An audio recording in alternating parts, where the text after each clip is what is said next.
ये महबूब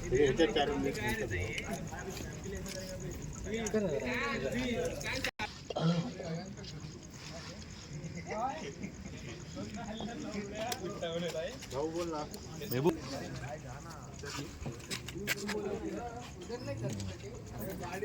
गाड़ी अंदर लाओ पार्किंग किती वाजता येणार ते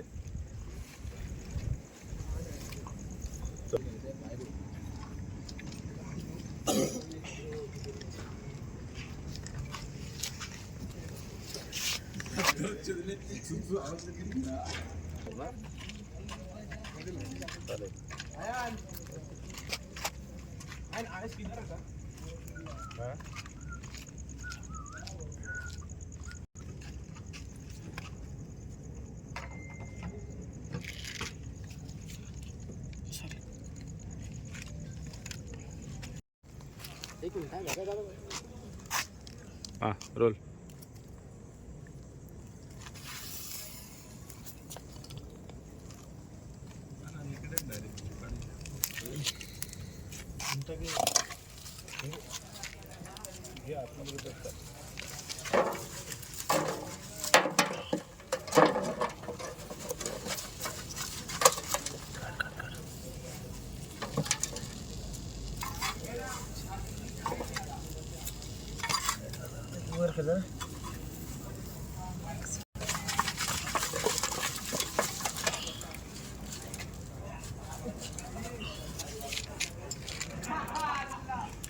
सोबत नॉनव्हेज व्हेजचं पण होतं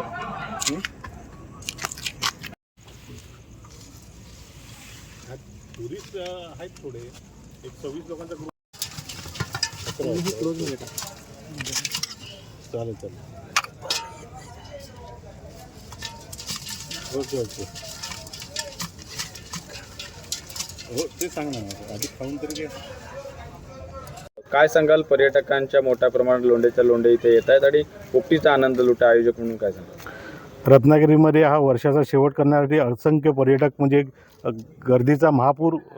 उसळलेला आहे रत्नागिरीमध्ये आणि आलेल्या पर्यटकांना रत्नागिरीची जी पारंपरिक खाद्यसंस्कृती आहे त्याच्यामध्ये पोपटी मोंगा बोलला जातो तो आम्ही पर्यटकांसाठी आज उपलब्ध करून दिलेला आहे शेतावर ज्या पावट्याच्या शेंगा आणि बोंबाडीचा पाला होतो ह्याच सीझनमध्ये होतो आणि ते त्याचा वापर करून हा मोंगा तयार केला जातो त्याच्यामध्ये व्हेज नॉनव्हेज हे दोन्ही प्रकार असतात ते उपलब्ध करून दिलेत आणि रत्नागिरीमधली ही जी पारंपरिक खाद्यसंस्कृती आहे ती आम्ही जपण्याची प्रयत्न करतो आलेल्या पर्यटकांना त्याला आस्वाद देण्यासाठी प्रयत्न करतो आहे आणि खरंच आज रत्नागिरी तुडुंब पर्यटकांनी भरून गेलेली आहे आणि त्याचाही आस्वाद आज रत्नागिरी आलेल्या पोपटीचा आनंद घेत आहे पोपटी पार्टीचा आनंद घेत आहेत कुठून आला आहेत आणि काय सांगाल नमस्कार मी दीप्तेश कदम आणि माझ्याबरोबर माझे शालेय मित्र सूरज आणि प्रथमेश आम्ही मुंबईवरून आलेलो आहोत कोकणची खास डिसेंबरची एक गुलाबी थंडी ही अनुभवण्यासाठी आम्ही इकडे रत्नागिरी या ठिकाणी आलेलो आहोत आणि आम्ही खूप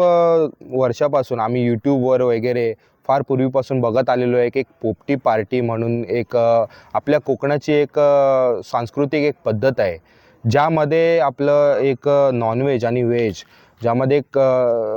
सोबत शिजवून आणि त्याची एक वेगळीच लज्जत त्या चिकनला येते असं आम्ही यूट्यूबवर वगैरे खूप आधीपासून बघत आलेलो आहोत आणि हे पहिल्यांदा आम्हाला अनुभवायला मिळते आम्ही इथे रत्नागिरीत आल्यामुळे थँक्स टू आमचे गणेश दादा यांच्यामुळे आम्हाला हे आज अनुभवायला मिळतं आम्ही खाऊ या अनुभवी